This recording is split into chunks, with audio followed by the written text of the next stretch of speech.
Travis invited me to go to the LTB House with a few other YouTubers, and we did a whole bunch of collaborations, and overall it was just a fun time to be able to, you know, pair up and make fishing videos together in the same household.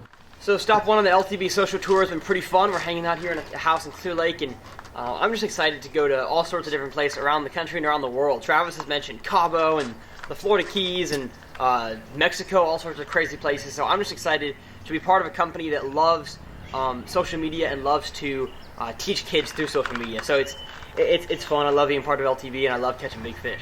Oh, it was amazing hanging out with these guys. You know, these young guys are on the cutting edge of technology in fishing. They're on the cutting edge of where the industry is going.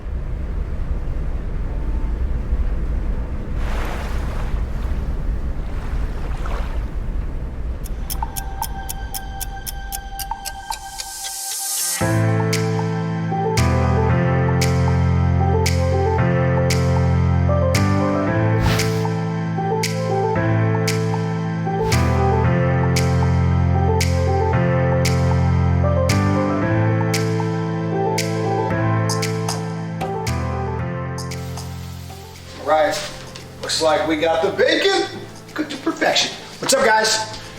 We are in Northern California right now.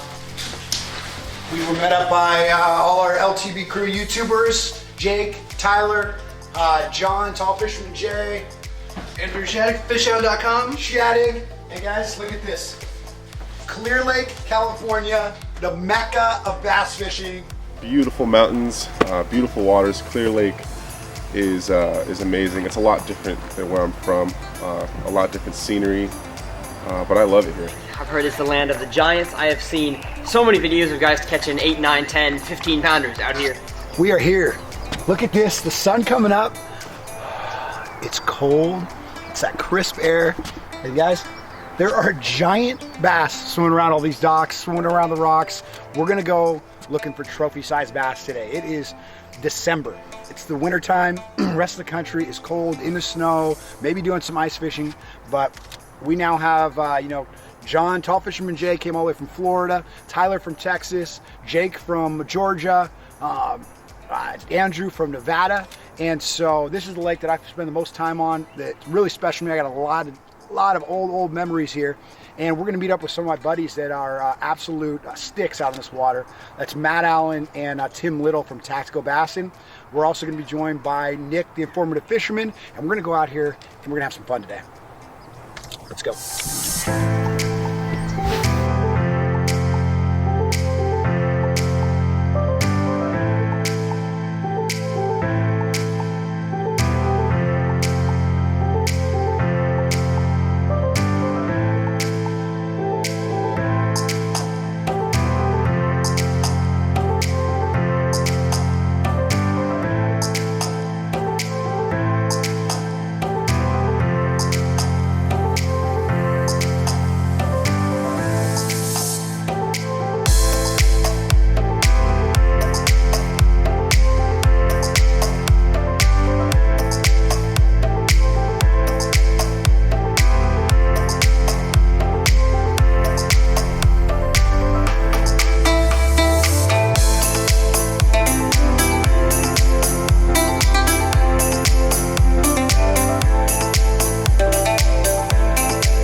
Folks at home, Nick the informative fisherman saying he's got about a 7.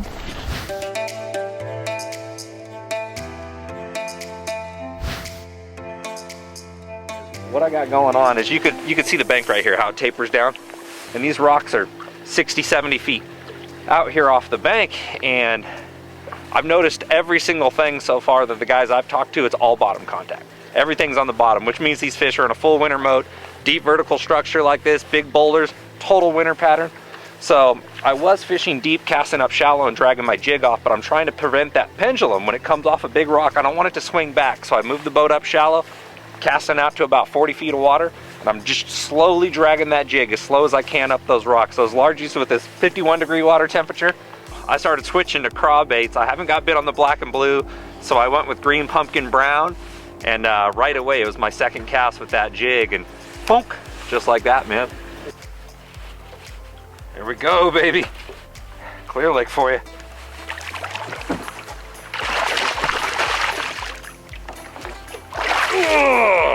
Here's the first Tankosaurus of the morning. Throwing a green pumpkin jig with a brown Biwa armor craw on the back. Probably 6.5, 7 pounder right there. Beautiful. In my opinion, there is no argument that Clear Lake is the most consistent place that an angler can come out and have a true shot at a giant bass.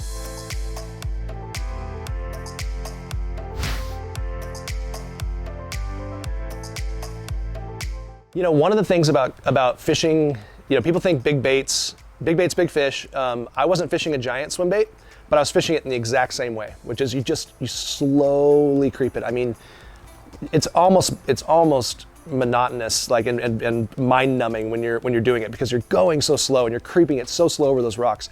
But when that fish came and smacked it. We were just casting away, and all of a sudden I see Andrew's rod bend all the way down, and he was just going crazy. Yeah, I set the hook, and the fight was on, and Tall Fisherman Jay's like, "Is that a good one?" And I'm like, 2 head shakes. I go, "Oh yeah, dude, get the net. Like, you know, this is a good one." He had his GoPro going, and you know, bring her to the boat, and on the side of the boat, and all of a sudden, you know, I didn't realize how good it was, and then it took off this way and went, it went under the boat. He was like, "What is this thing? A 10-pound catfish or something?" He was just pulling him way under the boat. And then finally get her back up, get her around the front of the trolling motor. And Tall Fisherman Jay had the net, and I'm like, "Dude, you got to put that in the water, bro. Like, get it in the water. Like, don't hold it up here. Like, get it down in there." And so he gets up with that net down in the water, and then pull her in, and we start going nuts. Like, yes, dude. woo! Look at that. That's what we're here for, boys. Oh my God. That is Clear Lake right there. What do you think that is? 7? 8. Oh, look at that. Barely hooked too. Fell Just got him out. in. That's why you got to keep pressure on your fish right there. Oh my God.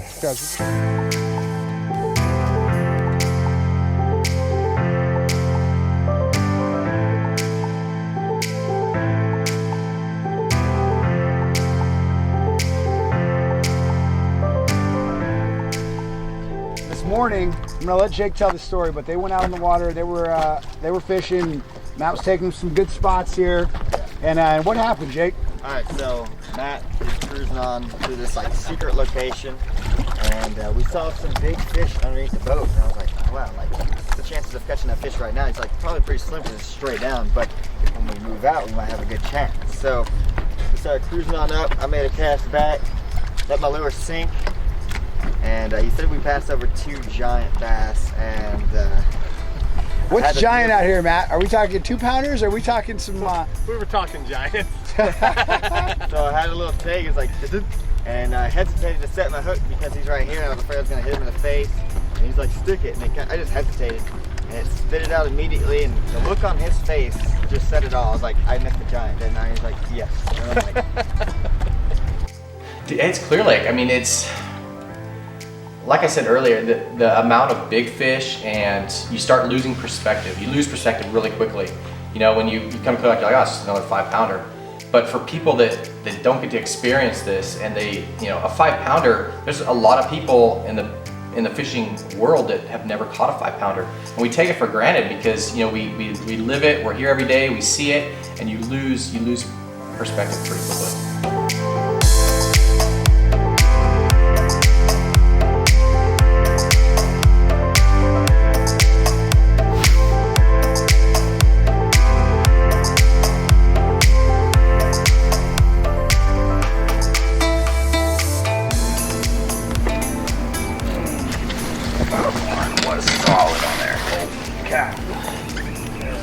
That's a solid fish.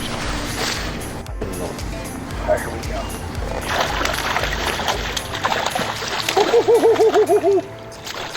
Here we go, here we go. Come on in the boat, baby. Yes. That is a stud right there. That fish is just a healthy fish, man. Look at that.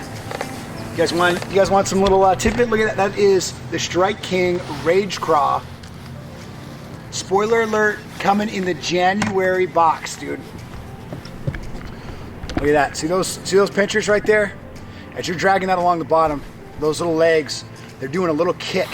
It just, every time you hit like a little bump or anything like that, this thing kicks, and that's what these fish are looking for, man. Look, this fish is fat. It was looking for a nice crawdad meal right there. Look at that beaut.